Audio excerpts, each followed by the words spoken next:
Wara snin ta' studju u sagrifiċċji, 115-il tabib u tabiba li gradwaw mill-Università ta' Malta din is-sena bdew joffru s-servizz tagħhom fis-sistema tas-saħħa pubblika. Il-Deputat Prim Ministru u Ministru għas-Saħħa Chris Fearn iltaqa' ma' wħud minn dawn it-tobba ġodda fl-Isptar Mater Dei fejn awguralhom għas-suċċess tagħhom.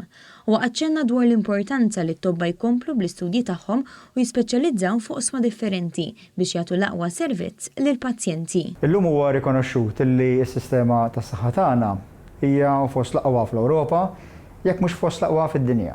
Dan huwa possibbli bis-sem kbir li jagħtu professjonisti tagħna. Chris Fearn innota li mill-2018 sal-lum inaqdu aktar minn 350 tabib ġdid fis-servizz tas-saħħa pubblika.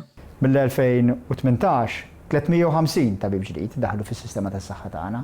Tobba żgħażagħ, imma kwalifikati u determinati u kollha entużjażmu u ħeġġa biex jagħtu servizz il-Maltin u l-Lawċin kollha, servizz eċċellenti li jkompli iżommna fost l-aqwa fid-dinja.